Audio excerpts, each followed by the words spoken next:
Baylor should blow out this Air Force team. In fact, anything less might well be a disappointment.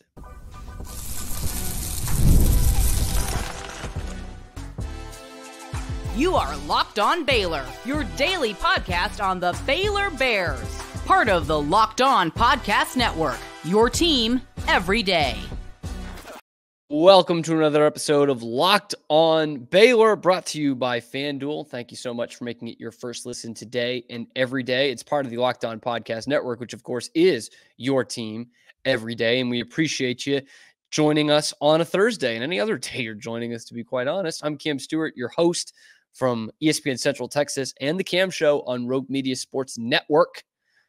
And like I said in the open, man, this needs to be a convincing Baylor victory this weekend. We're going to go over why you can't take anything from the 2022 game, thankfully for Baylor, and apply it to this game, why Baylor should blow out the Falcons on Saturday, and a little something I forgot from the Jeremy Roach interview, but talking about the great VJ Edgecombe and some interesting things to say about his freshman teammate for the Bears. Starting with, of course, the task at hand, which is Air Force. And I've heard a lot this week. I've had people reaching out to me this week that's like, Cam, because I've told them I'm confident in this game. And they say, well, it didn't look that good last time we played Air Force. We can't forget what Air Force did last time. You can go ahead and forget what Air Force did last time, is what I'll say. And that's what I've been telling people all week. Like this is not the same team that Baylor lined up against in 2022. And hopefully a better Baylor team. You know, that team was 6-6, but by the time they got to the bowl game, that was less than a 6-6 team with, you know, they'd lost 3 straight. Their mentality clearly was not there. There was some turmoil, and that was not a good football team that took the field against Air Force at Amon Carter Stadium. And certainly that day was not a good football team, but it did get me to remembering that game. And I think so many of us had like turned off the season, right? Like it was done. Again, 3 straight losses going in at 6-6. You went from in November, the first weekend in November, you win at OU and they couldn't stop you offensively. And it was like, sorry, I just got a weird text. You checked out at that point. You know, because you were 6-3, you were at a chance, you held it in your hands to go to the Big 12 championship game. You lose 3 in a row, and you're limping into this game against Air Force, who was the number 1 rushing team in the country at that point. And you had a tough time stopping the run. It's against Air Force. It's like negative a billion degrees outside, and you're playing it as a 6-6 team in your arch rival's home stadium. And by the way, said arch rival was in the college football playoff. So it was not, the vibes were not high at all in that season and typically in that bowl game. And looking back on that game in particular, I did look up the stats because I was like, you know, I've kind of blacked that out of my memory. I remember they lost 30-15, weird score. But went back and it was brutal, man.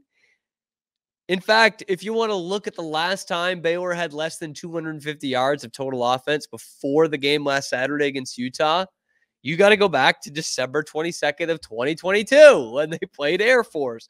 230 total yards, man. Oof. Big oof. 42 rushing yards.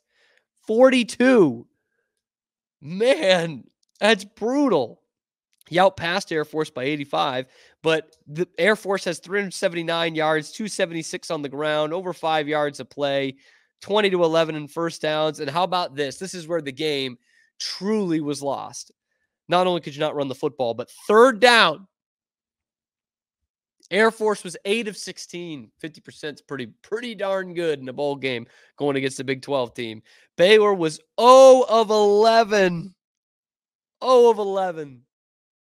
Man, I sympathize when teams play in that bitter cold weather that are not used to it. Growing up in Boston, I played in a lot, obviously minor sports, played in a lot of cold games. baseball in particular, it's miserable. Look, no one wants to be out there, even the ones that are used to the cold, okay? But you could tell that was a team that really, really did not want to be out there. But yeah, Air Force, that was a monster of a team in respects to a service academy. I think they won 8 games that year. They won 9 games last year. They were even better in 2023 from that team that doubled up Baylor in the 22 bowl game.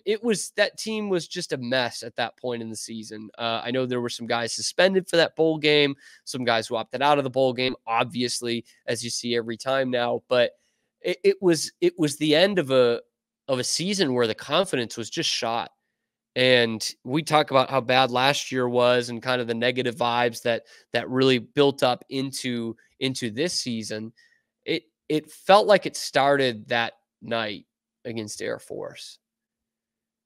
It really started against Kansas State when you were 6-3. You finally got a night game for the first time in like 2 years, 3 years, whatever it was, and got just laid an egg, just got blown out by Kansas State. I think that was 31-3.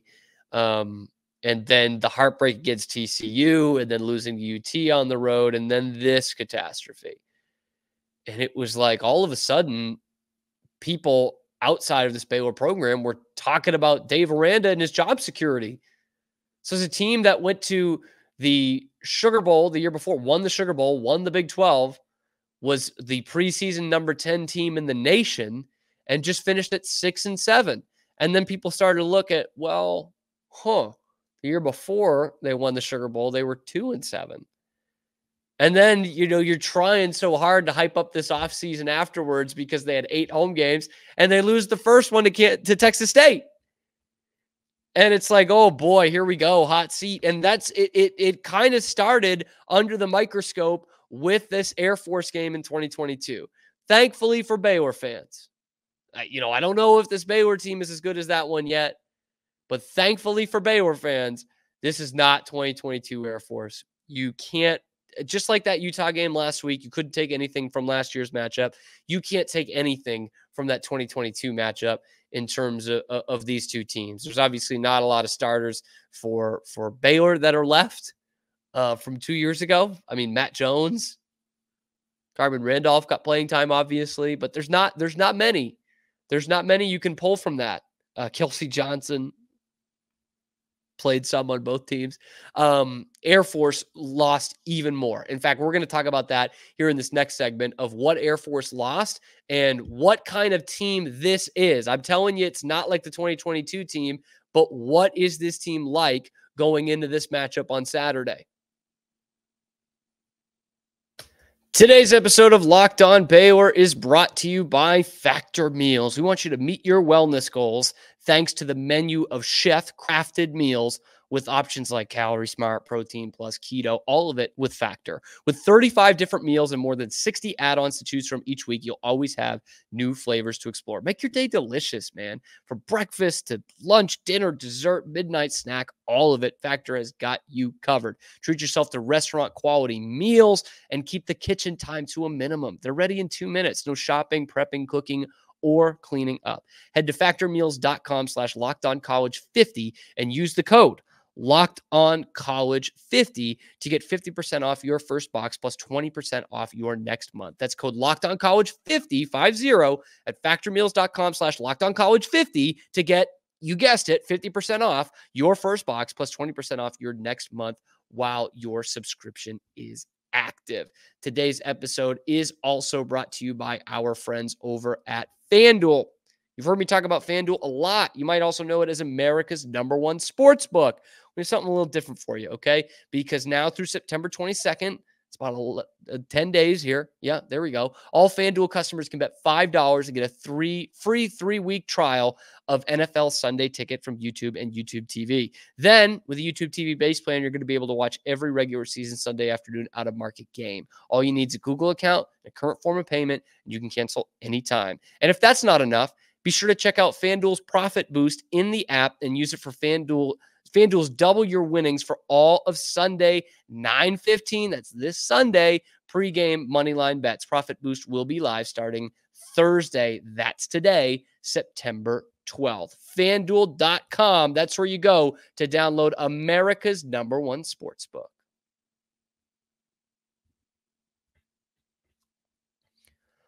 So I just gave you 8 minutes of saying why this is not the same Air Force, or saying that this is not the same Air Force team. Now I'm going to give you a couple minutes of why this is not the same Air Force team.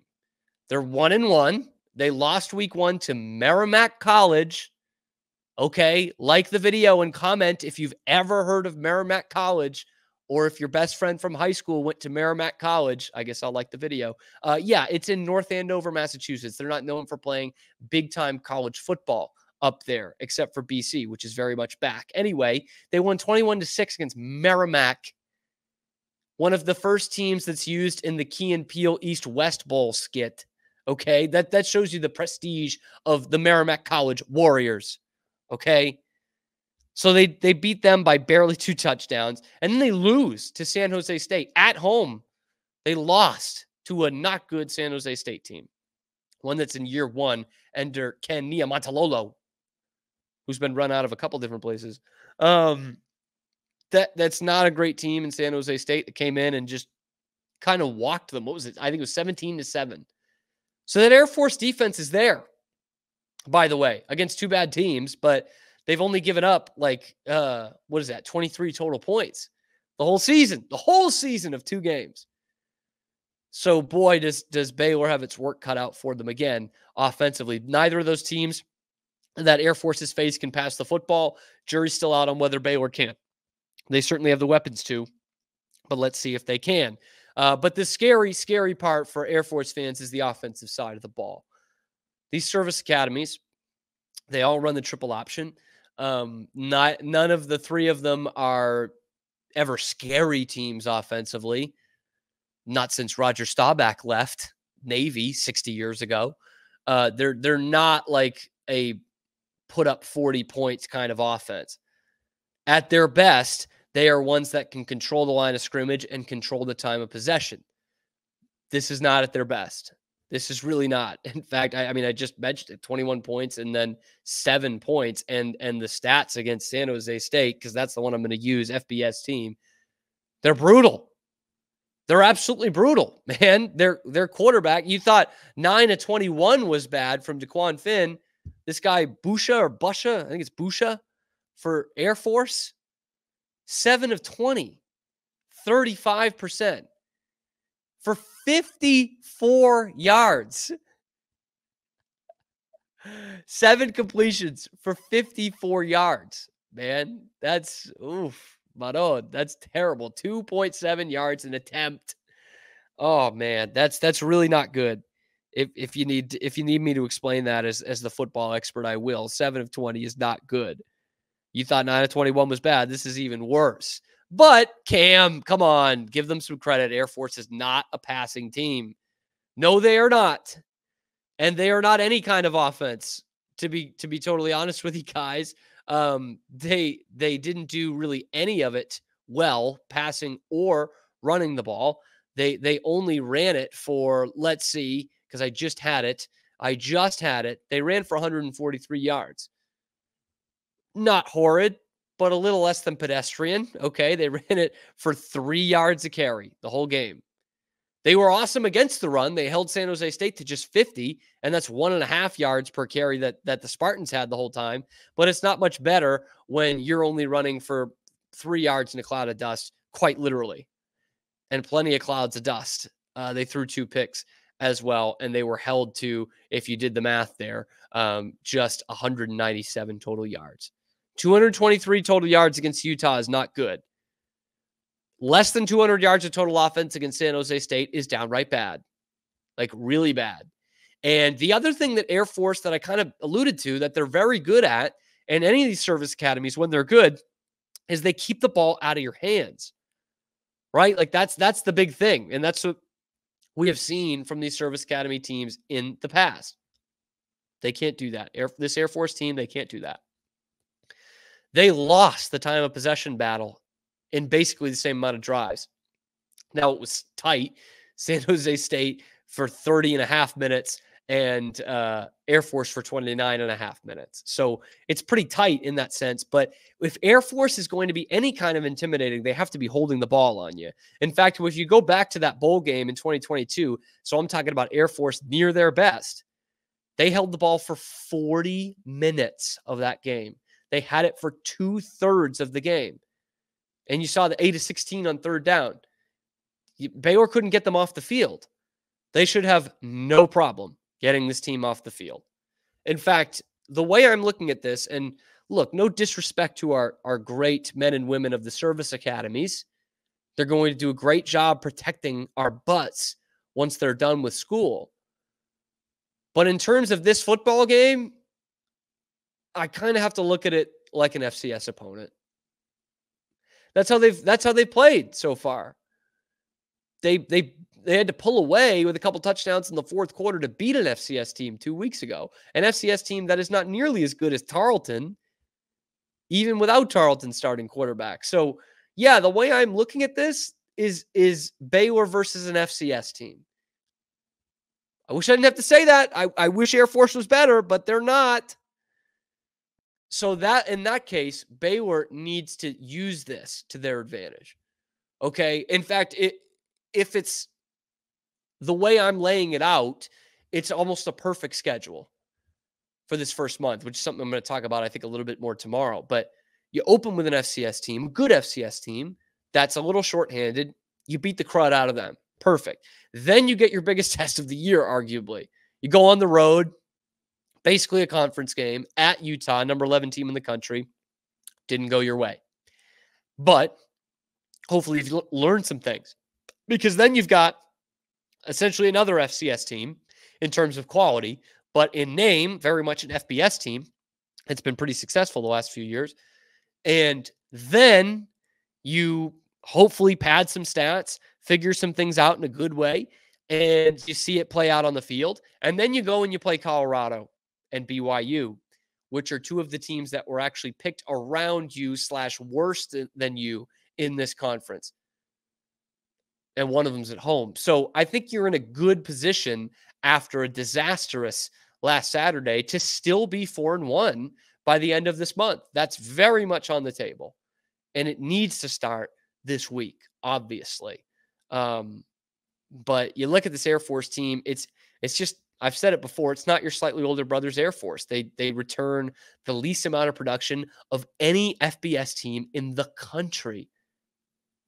So they might be better later on. They might rally and be a bowl team, but they are still in the very much figuring it out stage. This is a time for Baylor, especially defensively, to pad those stats and show a dominant defensive performance again. Like, I'm serious. Like, looking at these numbers and what they've done this season, you can't be giving up more than 10 points, 14 points. If they get to 17 points, that's a bad look for Baylor.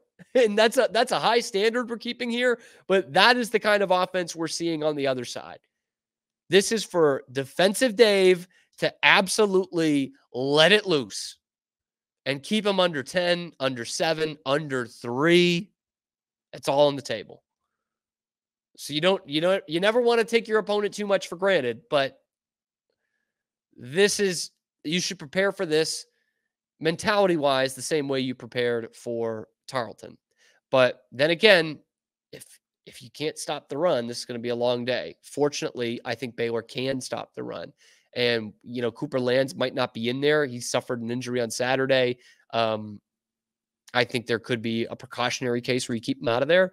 Linus Noel is a force in the middle, a big body in the middle, and I've really liked the way he stepped into that on Saturday. I thought he was flew under the radar as an important player for Baylor in that game on Saturday that unfortunately turns into a loss. He will be once again in terms of controlling the trenches and controlling the run game in this game on Saturday. We have another little basketball anecdote. It's one that I forgot about. I meant to include in yesterday's episode, so therefore you get a little bonus basketball content that we can talk about with the new point guard of your Baylor Bears, Jeremy Roach.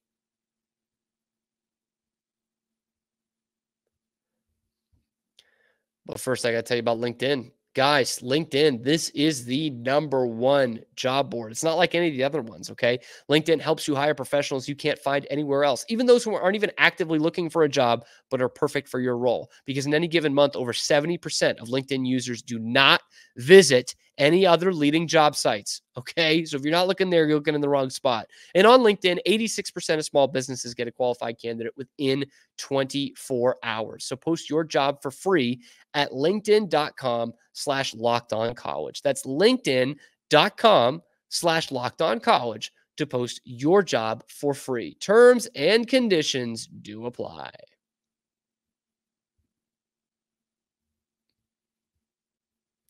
Basketball, it's a sport we play in the winter. And hopefully this football team will get back on track this weekend, and we won't be necessarily counting down the days to basketball season starting the way we did last year. And it seems like every couple of years we do that. 2020, definitely. That was a 2-7 Baylor team in football. But hopefully we're not exactly counting down the days like that, itching for some Baylor victories through the basketball court. But I think we will get plenty of those this year. And one of the big reasons why is Jeremy Roach, the point guard coming in from Duke with a billion career starts, a Final Four, an all-ACC player, yada, yada, yada. He sat down with Jeff Goodman of the Field of 68. I played some of that sound yesterday of Jeremy Roach telling you, I am the point guard. Cuckoo, kachoo. I am the point guard of this team. And I think that said a lot about, putting pieces together. It said a lot about what this rotation will look like for Baylor. But throughout any of these rotation projections, VJ Edgecombe is a starter. VJ Edgecombe is a bona fide superstar. Number 5 recruit in the country last year, probably the best recruit Baylor's ever landed. Trey Johnson said no. They got someone who might be even better. We got to think of a cool nickname for VJ. But Jeff Goodman asked Jeremy Roach about the additions. On top of himself, there's Norchad Omier, and there's this guy, VJ Edgecombe. And Jeremy, what do you think about VJ Edgecombe? I mean, Norchad down low is a beast. We know that.